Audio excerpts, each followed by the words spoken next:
Heading डालें, गै-लुसैक law of gaseous volume.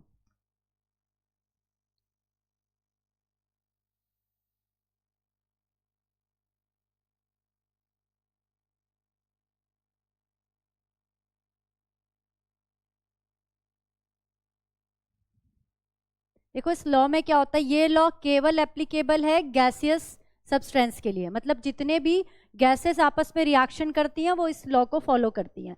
और क्या कह रहा है ये लॉ, बहुत सिंपल सा है कि जब भी गैसेस आपस में रिएक्ट करेंगी, उनकी जब रिएक्शन होगी तो उनमें क्या होगा, एक सिंपल रेशो में वो मिक्स होंगी। गैसियस वॉल्यूम लिखो इसमें, when gases combine or are produced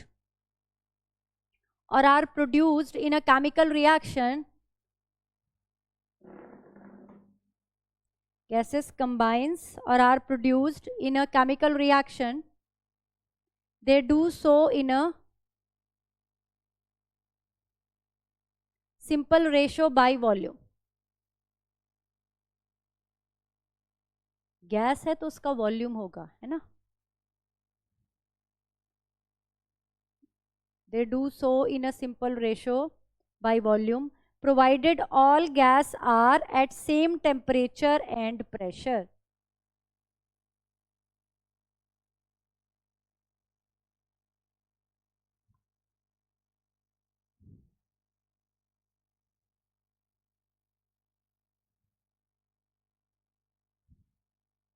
जैसे ये रिएक्शन लिखी हुई है, एग्जाम्पल में लिख लो, H2 का एक वॉल्यूम Cl2 के एक वॉल्यूम से रिएक्ट करके HCl का 2 वॉल्यूम बनाता है। तो यहाँ पे इनमें क्या रिलेशन है, क्या रेशो है, 1:1:2 बाय वॉल्यूम। तो ये सिंपल रेशो में आपस में रिएक्ट कर रहे हैं।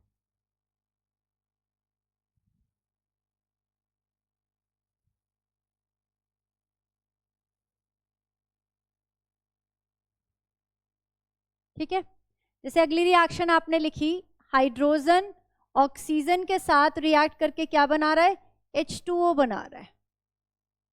ठीक है, H2 वाली है, H2O बना रहा है। अब इसको बैलेंस करेंगे,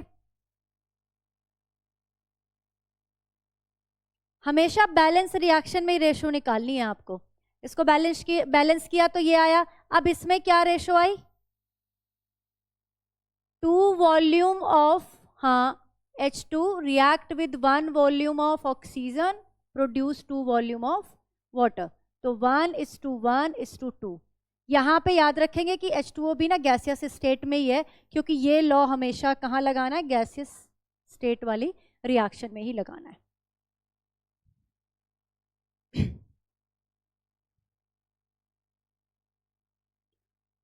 सॉरी,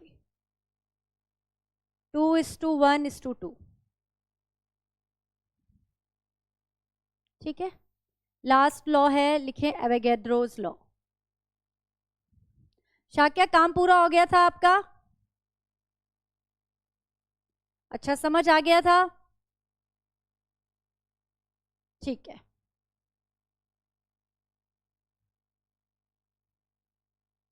यशी आपने भी कर लिया था ना, आपका भी एक दिन का छुट्टा हुआ था।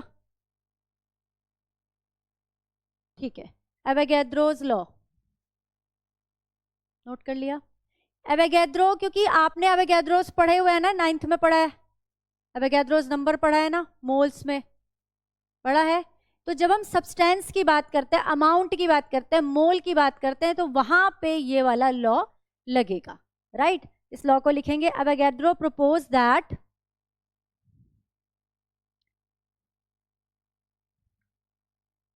equal volume of gases at the same temperature and pressure। जब भी आप किसी गैसियस रिएक्शन की बात कर रहे हैं, जब भी आप किसी भी रिएक्शन की बात कर रहे हैं और कंपैरिजन कर रहे हैं, तो कोई चीज वहां पे कॉमन होती है। जैसे यहाँ पे हमने टेम्परेचर और प्रेशर को क्या किया है, कॉमन रखा है, मेंटेन रखा है। क्या लिखा, gases at the same temperature and pressure should contain equal number of molecules, should contain equal number of molecules, है ना। अच्छा, अब नेक्स्ट 9th में जो एक चीज़ और पढ़ी थी, डाल्टन्स एटॉमिक थ्योरी, है ना, ये भी यहाँ पे भी सिलेबस में है, तो इसके 3-4 जो पोस्टुलेट्स हैं वो लिख लेंगे फटाफट। हेडिंग डालो डाल्टन्स एटॉमिक थ्योरी। बस ये लास्ट है हमारी हिस्ट्री का पोर्शन, फिर हमें सब आगे का पढ़ना है। डाल्टन्स एटॉमिक थ्योरी, सबसे पहले जो एटॉमिक थ्योरी थी वो डाल्टन ने ही दी थी। तो क्या कहा था, फर्स्ट पॉइंट लिखेंगे बेटा, बुक रख दो साइड वाली, उस पर रख दो बंद करके।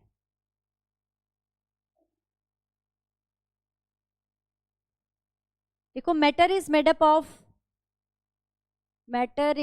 अप ऑफ एक्सट्रीमली स्मॉल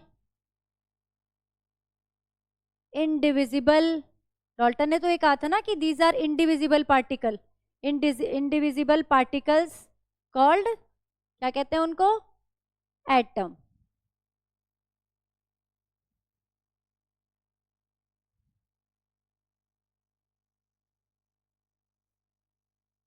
अभी मैंने आपको एलिमेंट पढ़ा दिया, एलिमेंट क्या होता है, क्या होते हैं एलिमेंट, बताओ।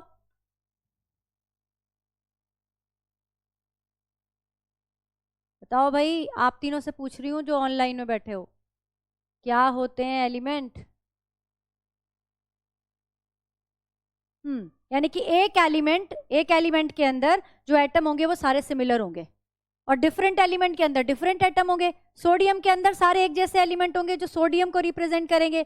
अगर मैं सोडियम के एटम और फ्लोरीन के एटम को कंपेयर करूं तो वो अलग अलग होंगे। यही कहा था डाल्टन ने। लिखो second point, atoms of the same element are identical in all respect, that is size, shape and mass,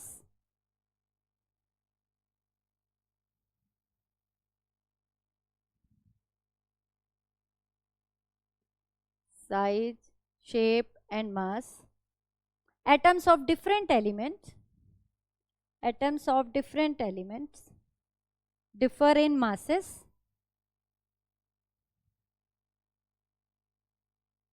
atoms of different elements differ in masses, size and also possesses different chemical properties. हर एक element के जो atom है वो अपनी अपनी अलग अलग properties रखते हैं। कोई इलेक्ट्रोपॉजिटिव होता है, कोई इलेक्ट्रोनेगेटिव होता है ना। Also possesses different chemical properties.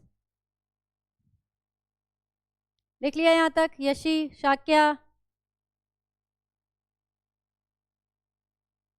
Okay, next point लिखो। अब कंपाउंड्स भी पढ़ाए थे आपको, कंपाउंड्स क्या होते हैं बताओ, क्या होते हैं कंपाउंड्स?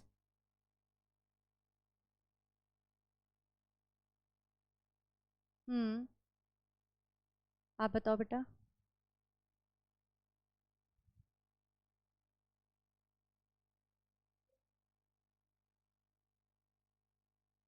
एलिमेंट्स और एटम्स ऑफ एलिमेंट्स, है ना, वो डेफिनेट प्रोपोर्शन में जुड़कर क्या बनाते हैं, कंबाइन होकर क्या बनाते हैं, कंपाउंड बनाते हैं।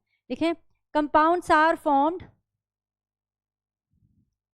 when atoms of different elements combine in a fixed ratio.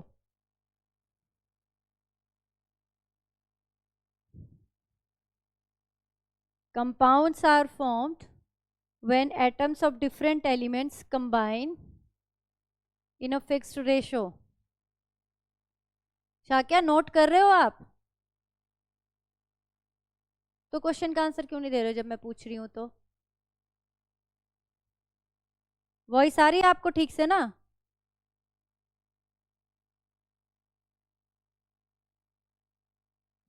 Fourth लिखो, नेक्स्ट पॉइंट एंड लास्ट। क्या? हाँ, थर्ड वाला था बेटा। चलो ठीक है, थर्ड पॉइंट लिखो। Compounds are formed when atoms of different elements combine in a fixed ratio. ठीक है विराट, चलें फोर्थ पॉइंट लिखें। देखो, chemical reactions involve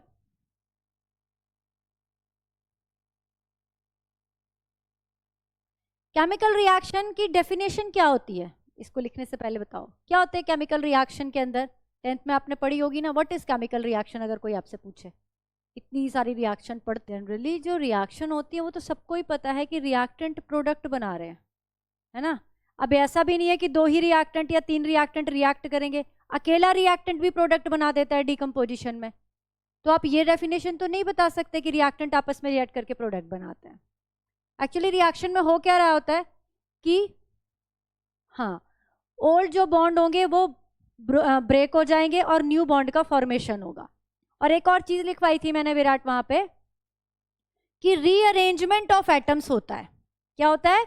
rearrangement of atoms होता है। अरे एलिमेंट तो सेम ही रहते हैं ना, जितने एलिमेंट, जो एलिमेंट आप रिएक्टेंट साइड ले रहे हो, एरो के इस साइड ले रहे हो, वही एलिमेंट इधर भी रहेंगे। यही कार्बन है, ऑक्सीजन है, कार्बन है, ऑक्सीजन है। ऐसा थोड़ा ही होता है कि नाइट्रोजन बन जाएगा इधर। अगर इधर कार्बन और ऑक्सीजन लिया तो कार्बन और ऑक्सीजन ही रहेगा। बस डिफरेंस क्या आया है कि जो इनका अरेंजमेंट है, जो ये आपस में डबल बॉन्ड से जुड़े थे, ये कार्बन कार्बन आपस में यहाँ पे प्रेजेंट थे, ये क्या करेंगे, खुद में आपस में बॉन्ड बना लेंगे, न्यू बॉन्ड का फॉर्मेशन हो जाएगा, पुराना बॉन्ड टूट जाएगा, रीअरेंजमेंट ऑफ एटम्स हो जाएगा। ठीक है, ये होता है केमिकल रिएक्शन में। तो लिखो 4th point, chemical reactions involve reorganisation of atoms. Chemical reactions involve reorganization of atoms.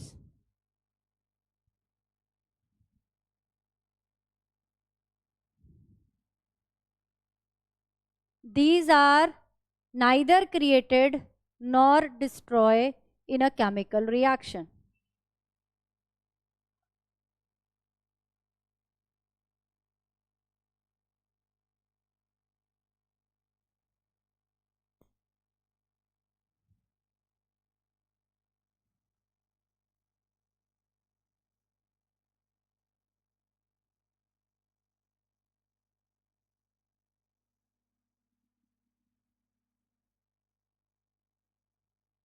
Done?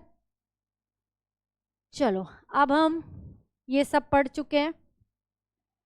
अब हम चलेंगे धीरे धीरे मोल कंसेप्ट की तरफ। ओके, और मोल कंसेप्ट पढ़ने से पहले हम बात करेंगे कि एटम, एक्चुअली में एटम की डेफिनेशन क्या होती है, क्या होता है एटम। जल्दी से बताओ बारी बारी से सब, एटम क्या होता है। बस इतना ही, हाँ यही होगा। यस, आप बताओ शाक्या क्या होता है atom.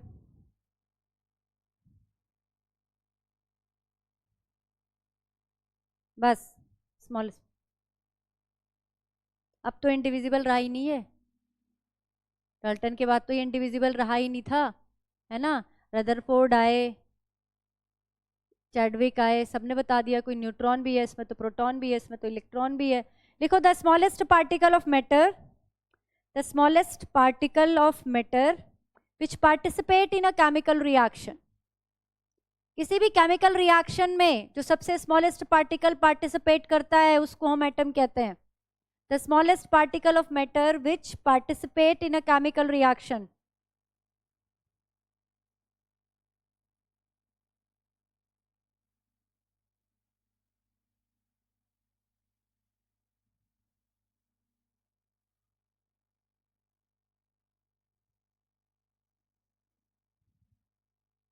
And does not loses its identity.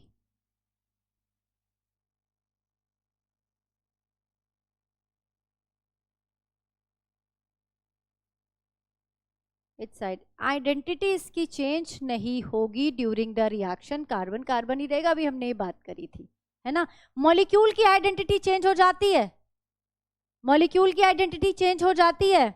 Molecule identity as such नहीं, मतलब मॉलिक्यूल मॉलिक्यूलर फॉर्म में नहीं रहता, फिर एटॉमिक फॉर्म में आता है, फिर रिएक्ट करता है। ठीक है, क्या लिखा, अच्छा एक चीज और लिखो यहाँ पे, atom have no independent existence.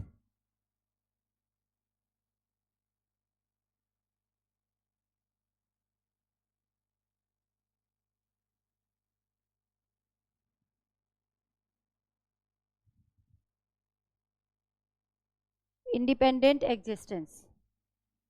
आगे लिखेंगे मॉलिक्यूल। मॉलिक्यूल क्या होता है? The smallest particle of the matter which exist independently. The smallest particle of matter which exist independently is called molecule.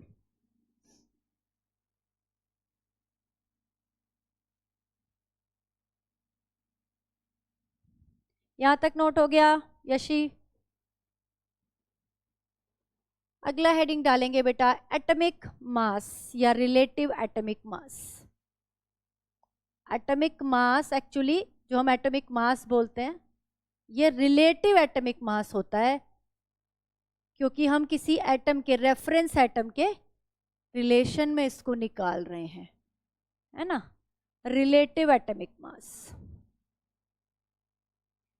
Standard atom हमने क्या लिया जब हमने रिलेटिव एटॉमिक मास निकाला? कार्बन 12, है ना, कार्बन 12। हम कार्बन 12 क्यों बोलते हैं? खाली कार्बन भी तो बोल सकते थे, क्यों बोलते हैं हम कार्बन 12? जरूरी था 12 बोलना? क्यों बोला हमने कार्बन 12? बोलो भाई।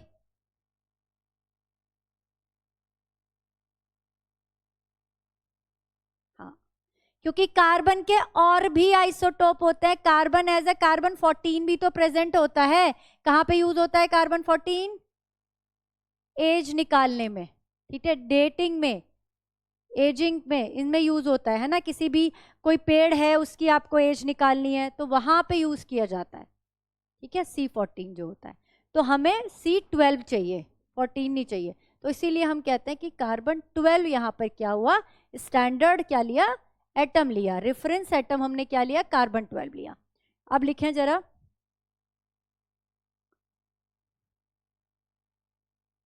One atomic mass is equal to the, one atomic mass is equal to the 1/12 of the mass of an atom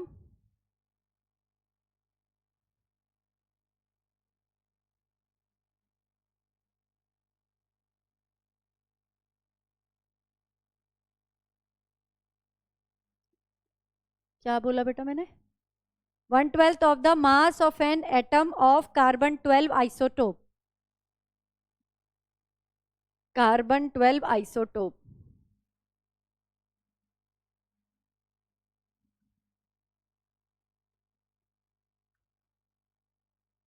isotope का क्या मतलब है? वैसे तो मैं इसकी बात आगे करूंगी, लेकिन अभी मैंने यहाँ पे ये टर्म यूज करी है। क्या मतलब है इसका? वन कर लो यहाँ पे, मास ऑफ वन एटम।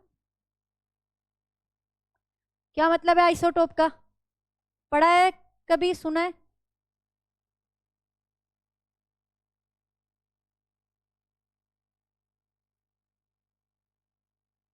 दोबारा बोलो, दोबारा बोलो।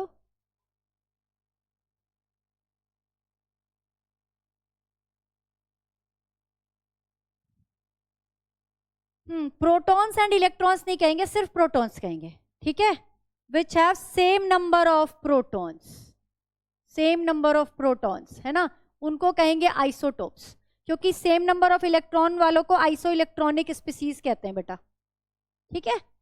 तो सेम नंबर ऑफ प्रोटॉन जिनके पास होते हैं उनको हम क्या कहते हैं, आइसोटोप्स। आइसो माने सेम, टोप्स में पी आ रहा है, proton, same number of proton जहां प्रेजेंट होंगे। अच्छा, मैंने अभी ये कार्बन 12 की बात करी है और मैंने कार्बन 14 भी बोला है। बताना तो जरा इनके प्रोटॉन कितने कितने हैं, और अगर प्रोटॉन सेम है तो डिफरेंट क्या है इनमें? हाँ, मास डिफरेंट है, और क्या डिफरेंट? और प्रोटॉन्स कितने हैं दोनों में? ठीक है। हाँ जी यशी, बताओ बेटा, बताइए बताइए, कार्बन 12 और कार्बन 14 में का क्या पूछा था मैंने वैसे? प्रोटॉन्स कितने हैं?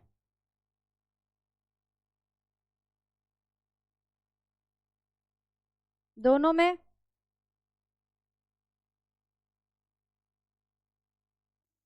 क्या दोनों में 6 है?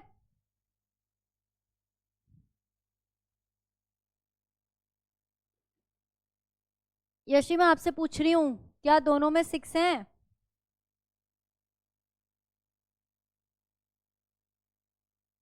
ठीक है, 6C12 6C14 आइसोटोप वो होते हैं जिनमें नंबर ऑफ प्रोटॉन सेम होते हैं, है ना, यानी कि उनका एटॉमिक नंबर सेम होता है, लेकिन उनका जो मास नंबर होता है वो डिफरेंट होता है क्योंकि नंबर ऑफ न्यूट्रॉन डिफरेंट होते हैं।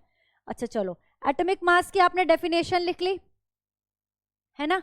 पहले हम क्या करते थे जब हमारे पास स्पेक्ट्रोस्कोपी नहीं थी, ठीक है, अब तो हम मास स्पेक्ट्रोमीटर से निकाल लेते हैं एटॉमिक मास, लेकिन तब हमारे पास कुछ ऐसा कोई इंस्ट्रूमेंट नहीं था, तो हमने क्या किया, कार्बन 12 को एज अ रेफरेंस मटेरियल माना और उसके कंपैरिजन में, उसके रिलेशन में हमने बाकी एटम्स के भी क्या निकाले, एटॉमिक मास निकाले।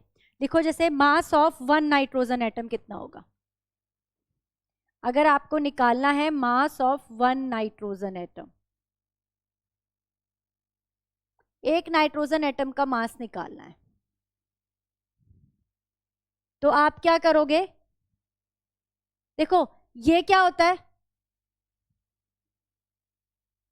14 जो मैंने लिखा है, या ये जो 12 मैंने लिखा है, ये क्या है, मास नंबर है, कहां से आया, number of neutron plus proton से आया, तो ये न्यूट्रॉन प्लस प्रोटॉन कितने हो गए, कार्बन में 12 है, नाइट्रोजन में कितने होते हैं, 14 ही होते हैं नाइट्रोजन में, ठीक है, नाइट्रोजन इज 7 and 14। बोलो ये बात समझ में आ रही है, शाक्या, शाक्या, विराट, यशी, ये बात समझ में आ रही है। न्यूट्रॉन और प्रोटॉन यहां पर कितने हैं, 14, राइट, तो 14 इसके अंदर सब एटॉमिक पार्टिकल है, ये बात समझ में आई। तो मैं क्या करूं यहाँ पे 14 इंटू 1/12 इंटू मास ऑफ, इसके रिलेशन में निकाल रही हूं ना, 1 एटम ऑफ कार्बन 12, ठीक है। अब आप कहोगे कि 14 आपने क्यों लिया, आपने न्यूट्रॉन और प्रोटॉन को ही काउंट किया, इलेक्ट्रॉन को तो काउंट ही नहीं किया, इलेक्ट्रॉन भी तो पार्टिकल था इसके अंदर, क्यों नहीं काउंट किया हमने इलेक्ट्रॉन को, okay. Neutron plus proton nitrogen में 14 है, जब मैंने इसके मास कैलकुलेट करना चाहा एक एटम का, तो मैंने लिखा 14 into 1/12 into mass of 1 atom of carbon 12, क्योंकि इसको तो हम रेफरेंस ले रहे हैं, इंटू 14 कर दिया। तो मैंने इसको 14 ही क्यों लिया, मतलब न्यूट्रॉन और प्रोटॉन के नंबर ही क्यों काउंट करे, मैंने इसमें इलेक्ट्रॉन के नंबर क्यों नहीं काउंट करे। भाई जब मैं किसी एटम का मास निकालूंगी तो एटम के जो पार्टिकल है उनके नंबर जोड़ लूंगी और उनका मास हो जाएगा, ये बात समझ में आ रही है। तो मैंने उनका नंबर ले लिया और ये मास की जगह ले लिया, ठीक है, गॉट इट। इलेक्ट्रॉन को क्यों नहीं कर रहे हैं काउंट, इलेक्ट्रॉन आर ऑल्सो सब एटॉमिक पार्टिकल, और सारी रिएक्शन जो हो रही है वो तो सब इलेक्ट्रॉन ही कर रहे हैं, करेक्ट। क्यों नहीं लिया हमने इलेक्ट्रॉन को, क्योंकि इलेक्ट्रॉन का जो मास है वो नेग्लिजिबल है, बहुत कम मास होता है प्रोटॉन के कंपैरिजन में, न्यूट्रॉन के कंपैरिजन में, ठीक है। तो उनके मास को, उनके नंबर को हमने यहाँ पे काउंट नहीं किया, सिर्फ न्यूट्रॉन और प्रोटॉन के नंबर को ही काउंट किया है। क्या ये बात सबको समझ में आ गई, यशी? तो अगर आप मुझे यहाँ पे मास ऑफ 1 ऑक्सीजन एटम निकालना है तो क्या करना है, फिर क्या लिखूं फिर यहाँ पे, 16 into 1/12 into mass of 1 atom, 1 carbon 12 atom, ठीक है।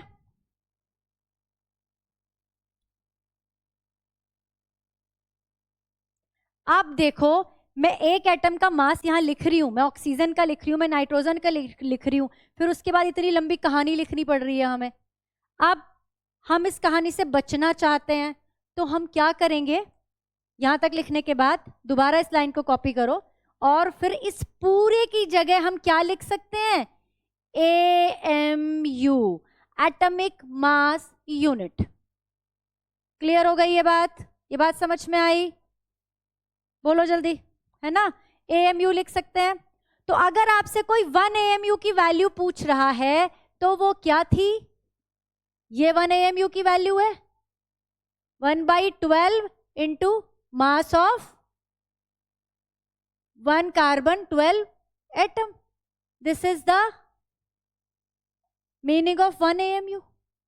तो वो जो AMU आप लगा रहे हो, AMU किसके लिए लगा रहे हो? कि भाई 1/12 ऑफ मास ले रहे हो एक कार्बन एटम का। क्लियर हो गया ये क्यों हमने AMU लगाया? एटॉमिक मास यूनिट, यूनिट माने 1, एक एटम का मास निकाल रहे हैं, एक एटम का मास निकाल रहे हैं। मैंने लिखा भी है mass of 1 oxygen atom, mass of 1 nitrogen atom. Clear हो गया ये? अभी आप आगे जाओगे तो आप देखोगे कि एटॉमिक मास ना 16 ग्राम भी होता है और 16 AMU भी होता है ऑक्सीजन का। कहीं पे AMU लग रहा है, कहीं पे ग्राम लग रहा है।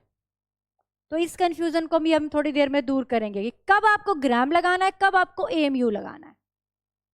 राइट? इतनी बात आ गई समझ में कि AMU का मतलब होता है एक एटम का मास।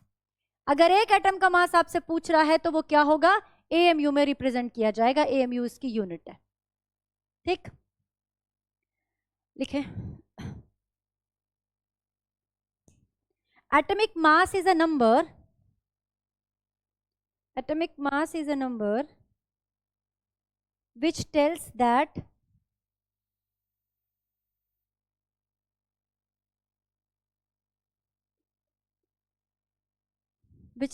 that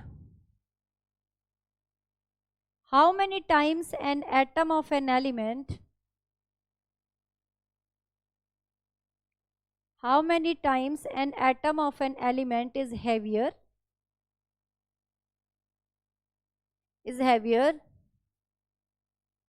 than 1/12 into mass of 1 carbon 12 atom.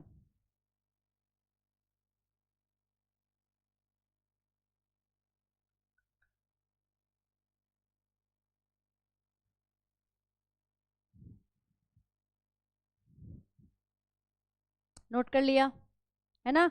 Atomic mass क्या होता है?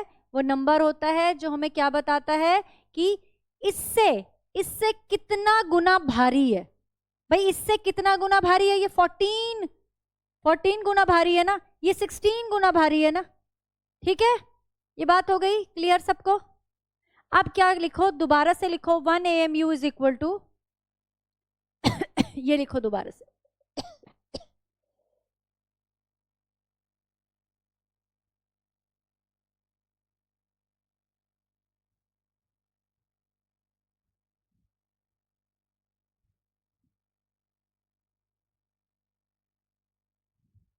1 AMU इज इक्वल टू ये लिख लिया। अब जो mass of 1 atom of carbon 12 है ना, वो बाद में मास स्पेक्ट्रोमीटर से निकाला गया। ठीक है, ऐसे लिख लेना, कैलकुलेटेड बाय मास स्पेक्ट्रोमीटर। और इसकी वैल्यू आई 1.99 इंटू 10 की पावर माइनस 23 ग्राम, 1.99 इंटू 10 की पावर माइनस 23 ग्राम, और ये 1/12 इंटू, ये हो गई 1 AMU की वैल्यू।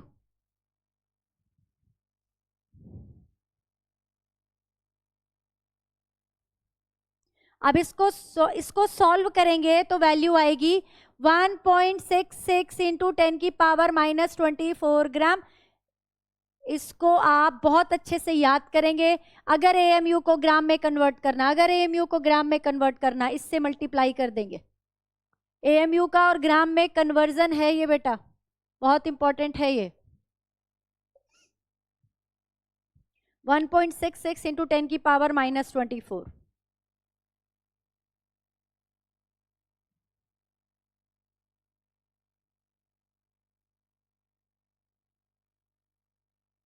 अब जो मैं एक चीज़ बताने जा रही हूँ ना, हो सकता है कि आपको कहीं ना कहीं कोई थोड़ा बहुत कन्फ्यूज़न हो जब आप इसे आगे पढ़ोगे, है ना।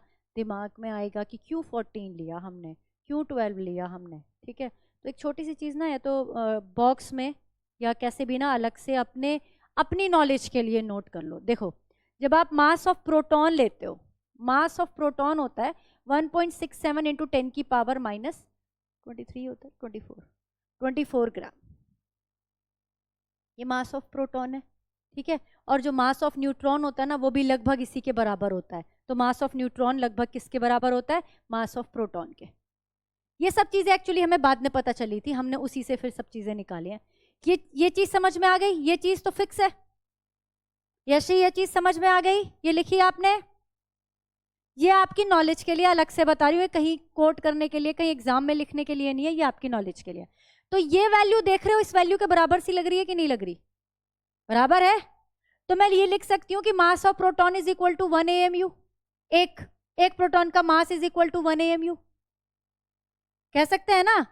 और mass of proton is equal to mass of neutron, तो ये भी 1 AMU। ये बात समझ में आ रही है? कार्बन में कितने प्रोटॉन होते हैं? जल्दी जल्दी बोला करो, ऑनलाइन में जो बैठो बेटे बोलो आप लोग। कितने हैं कार्बन में? 6। न्यूट्रॉन कितने हैं? एक प्रोटॉन 1 AMU के बराबर था, तो इसको मैं 6 AMU लिख दूं, और इसको 6 AMU लिख दूं, और इसको 12 AMU लिख दूं। समझ गए कहां से आया 12 AMU? ऐसे ही कहां से आया 14 AMU? समझ आ गई ना सबको? क्योंकि तब इसलिए नहीं बताया था, पहले ये चीज हमारी आई, फिर हमने इससे रिलेशन निकाला समझने के लिए कि हम इसको ऐसे भी तो समझ सकते हैं कि भाई एक प्रोटॉन का मास ही 1 AMU के बराबर है, तो 6 प्रोटॉन है तो 6 AMU, और 6 न्यूट्रॉन है तो 6 AMU, वो तो टोटल 12 AMU कार्बन का हो गया। नाइट्रोजन में ऐसे ही क्या है, 7 प्रोटॉन है 7 न्यूट्रॉन है, 14 AMU हो गया। ठीक है यशी, आपको समझ आई ये बात? ये आपके रेफरेंस के लिए, ये आप अपनी नोटबुक में अलग से नोट कर लेना।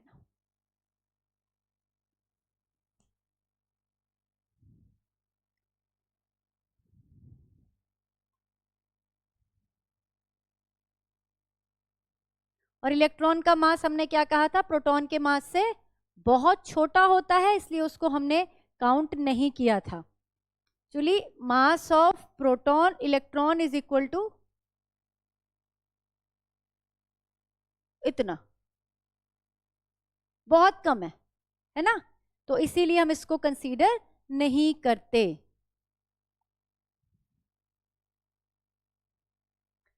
अब ये बात यहाँ AMU की समझ में आ गई सबको? बात AMU में कोई भी आपको डाउट है? अगर मुझे 16 AMU को ग्राम में बदलना है तो कैसे बदलेंगे? 16 AMU को ग्राम में बदलना है, कैसे बदलेंगे? 16 इंटू 1.66 इंटू 10 की पावर माइनस 24 ग्राम हो जाएगा। बोलो, है ना? ठीक है, तो अगर एक सिंगल एटम का मास निकाल रहे हो तो उसके प्रोटॉन और न्यूट्रॉन को जोड़ रहे हो, ठीक है, आगे AMU लगा रहे हो। अब ये एक समझने वाली बात, अब तक जो कहानी पढ़ी हमने वो सब पढ़ ली, लेकिन दिमाग में क्या रखना है? एक एटम है, एक एटम के मास को क्या कहते हैं? AMU कहते हैं। एक एटम में कितने इलेक्ट्रॉन है, कितने प्रोटॉन है, उनको जोड़ दो, उतना AMU हो गया। ठीक है, क्योंकि वो एटम के ही तो पार्ट है ना, उनको जोड़कर ही तो एटम बना है। तो जब एक एटम का मास निकाल रहे हो तो उसके प्रोटॉन और न्यूट्रॉन का सम करोगे ना। इलेक्ट्रॉन का सम नहीं कर रहे हैं क्योंकि मास बहुत ही कम है। ठीक, अच्छा अब आप एक चीज और लिखो, एक और फॉर्मूला करते हैं। पहले आइसोटोप की बात, अच्छा मैं कह रही थी ना आइसोटोप आगे आएगा, पहले आइसोटोप की बात करते हैं। अगर आइसोटोप्स होंगे तब हम एटॉमिक मास नहीं निकालते हैं, वहां पे हम एवरेज एटॉमिक मास निकालते हैं, है ना। तो पहले हम आइसोटोप की बात करेंगे, फिर एवरेज एटॉमिक मास की बात करेंगे। ये सबने नोट कर लिया था ना जो बोर्ड पे लिखा था मैंने? आइसोटोप, अब हेडिंग लगाओ, आइसोटोप्स हेडिंग लगाओ।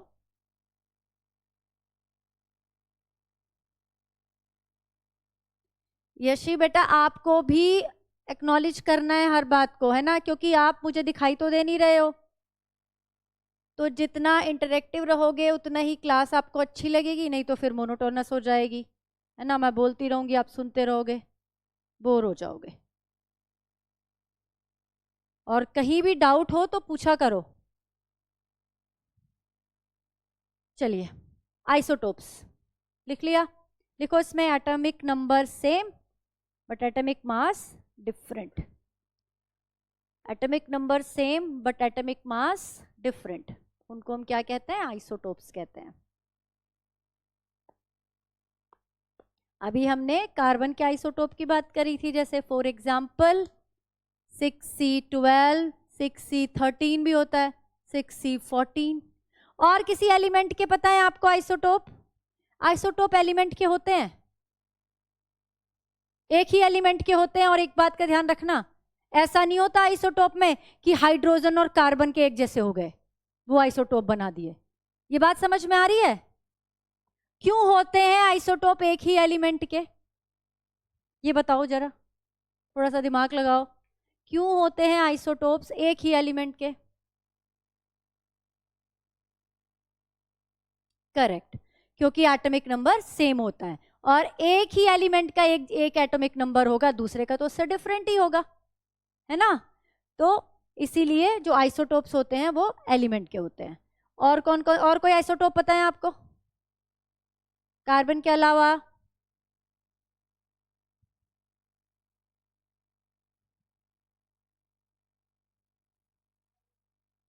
हाइड्रोजन, कौन कौन से हाइड्रोजन के?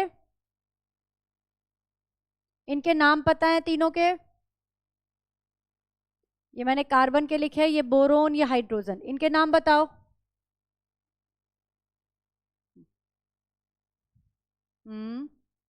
ये होता है आपका प्रोटियम, ड्यूटीरियम। ड्यूटीरियम को ये आपको ना ऑर्गेनिक केमिस्ट्री में बहुत मिलेगा 12th में, बल्कि जेई में H2O की जगह D2O यूज कर लेते हैं कंफ्यूज करने के लिए ना, हैवी वाटर। इसको हैवी हाइड्रोजन कहते हैं, ड्यूटीरियम को हैवी हाइड्रोजन कहते हैं, और इससे बनने वाले वाटर को हैवी वाटर कहते हैं। समझ आई? सिंपल, आपने प्रोटियम से वाटर बनाया तो आप कहते हो H2O, ड्यूटीरियम से वाटर बनाया तो उसको D2O बोल देते हो, इसको हम हैवी वाटर कहते हैं, राइट? और लास्ट है हमारा ट्राइटियम, ये रेडियो एक्टिव होता है, ट्राइटियम रेडियो एक्टिव होता है। ऐसे क्लोरीन के भी होते हैं, है ना? ये हाइड्रोजन के इंपॉर्टेंट है, एक्चुअली जो ड्यूटीरियम है वो बहुत सारी रिएक्शंस में यूज होगा आगे। तो ये आइसोटोप हुए। अब आइसोटोप की अलग अलग परसेंटेज एनवायरनमेंट में प्रेजेंट होती है। सबसे ज्यादा 99% प्रोटियम मिलता है, इसीलिए हम हाइड्रोजन में 1H1 ही मानते हैं हमेशा, है ना? हम 1H2 और 1H3 तो कभी कंसीडर नहीं करते। हाइड्रोजन का आपको जब मास पूछता है एटॉमिक मास, आप 1 ही बोलते हो, क्योंकि ये 99% प्रेजेंट है, प्रोटियम, है ना, अबेंडेंस में प्रेजेंट है। लेकिन अगर आपको इनका जब एटॉमिक मास निकालना होगा, है ना, टोटल उसमें जो टोटल वैल्यू, जो टोटल आपका जो अबेंडेंस है, कितनी प्रेजेंट है वो एनवायरनमेंट में, उसका पूरे का निकालना होगा, तो आप क्या करोगे? इनकी परसेंटेज को यूज करोगे और इनके एटॉमिक मास को यूज करोगे, तब आप इनका एवरेज एटॉमिक मास निकालोगे। क्योंकि एक का नहीं निकाल सकते ना, क्योंकि तीनों फॉर्म में प्रेजेंट है, चाहे कम ही प्रेजेंट है लेकिन है तो तीनों फॉर्म में। ये 2 फॉर्म में प्रेजेंट है, ये 3 फॉर्म में प्रेजेंट है। तो लिखो average atomic mass, average atomic mass.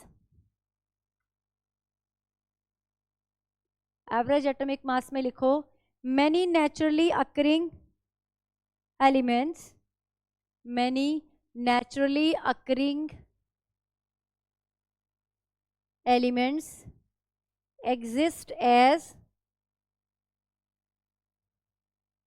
exist as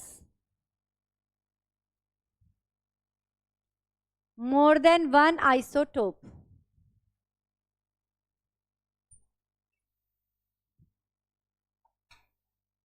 More than one isotope.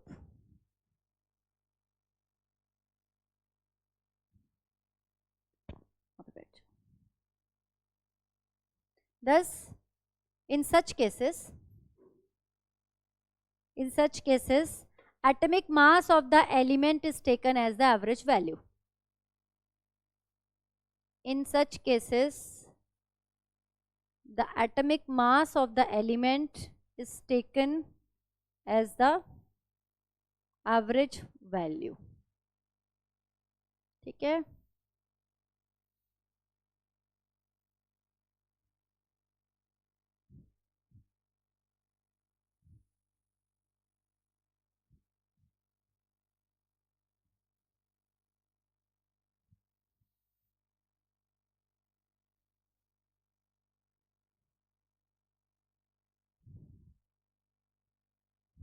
Clear हो गया? मान लो 2 एलिमेंट है, ये एक एलिमेंट है और ये इसका आइसोटोप है, ठीक है। जेड तो दोनों का सेम ही रहेगा, रिप्रेजेंटेशन भी दोनों का सेम रहेगा, लेकिन इनका जो मास है वो डिफरेंट होगा। ये A% एनवायरमेंट में प्रेजेंट है और इसकी परसेंटेज अबेंडेंस कितनी है? B है, ठीक है। तो एवरेज यहां तक नोट करो, फिर एवरेज एटॉमिक मास का फॉर्मूला लिखेंगे। एवरेज एटॉमिक मास,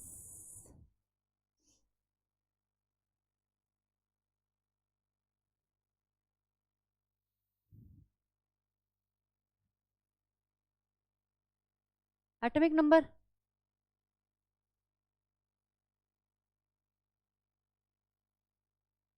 तो इसकी कितनी परसेंटेज प्रेजेंट है और इसका कितना एटॉमिक मास प्रेजेंट है, हमें मास ही निकालना है ना। तो A into M1 plus B into M2 divided by total abundance, A plus A into B, नहीं प्लस ही आएगा, सॉरी जोड़ देंगे ना 100 तभी तो हो जाएगा। मान लो 50-50 है तो 100 से डिवाइड कर देंगे, मोस्टली 100 ही होगा नीचे, है ना। ये फॉर्मूला होगा। एक न्यूमेरिकल करेंगे इस पे। हमारे पास है Cl35 and Cl37, Cl35 and Cl37, ठीक है। इसका एटॉमिक नंबर, एटॉमिक वो तो सेम ही है, एटॉमिक नंबर 17 है दोनों का, ठीक है। मास डिफरेंट है, इसीलिए ये क्या है, इसीलिए ये क्या है, आइसोटोप है ना। इसकी परसेंटेज अबेंडेंस दे रखी है, Cl35 की है 75% और Cl37 की इसकी 37 की है 25%। आपको एवरेज एटॉमिक मास निकालना है, निकालिए। एवरेज एटॉमिक मास निकालना है। क्वेश्चन ना,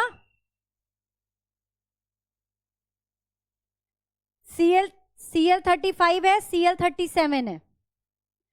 Cl35 की परसेंटेज है 75% है ये एनवायरनमेंट के अंदर, और Cl37 25% है एनवायरनमेंट के अंदर। आपको एवरेज एटॉमिक मास निकालना है।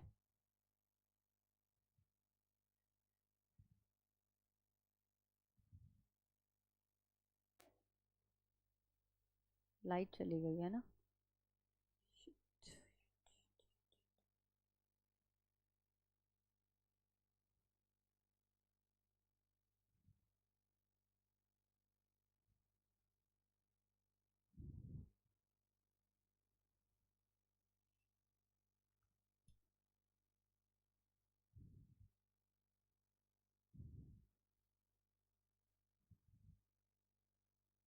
करेक्ट है।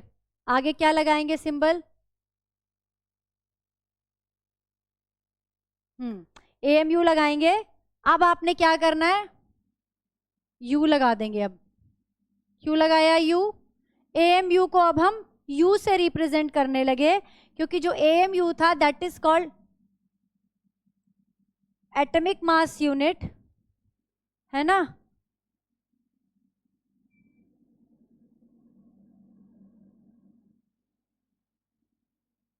इसको अब हम U से रिप्रेजेंट करते हैं। U मतलब यूनिफाइड मास, क्योंकि हमें मॉलिक्यूल का भी निकालना पड़ता है ना, तो हम इसलिए एक हमने क्या किया, जनरल टर्म यूज करी, AMU की जगह U लगा देते हैं।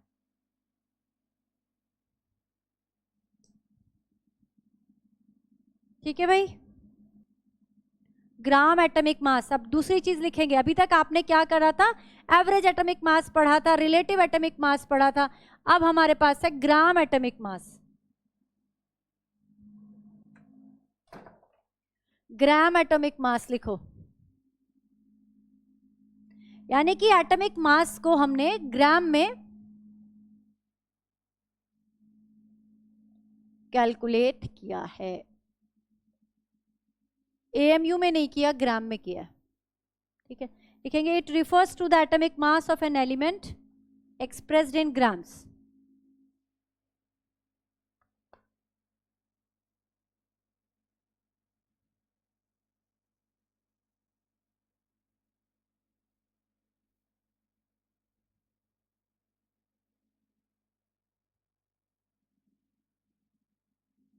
It refers to the atomic mass of an element expressed in grams. Expressed in grams. यहां तक नोट हो गया यशी? अब आपको क्या लिखना है? Gram atomic mass of oxygen कितना होगा?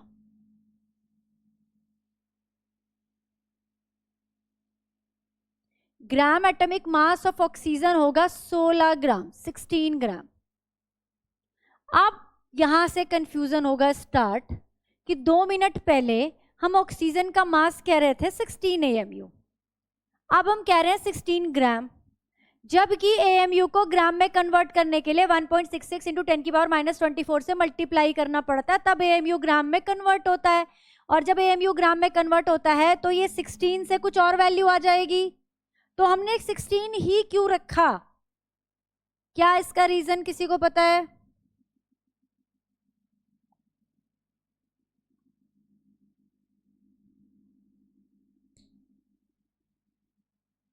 माइन्यूट भी आएगी बेटा, लेकिन तब भी ये पॉइंट्स में आ जाएगा ना वैल्यू।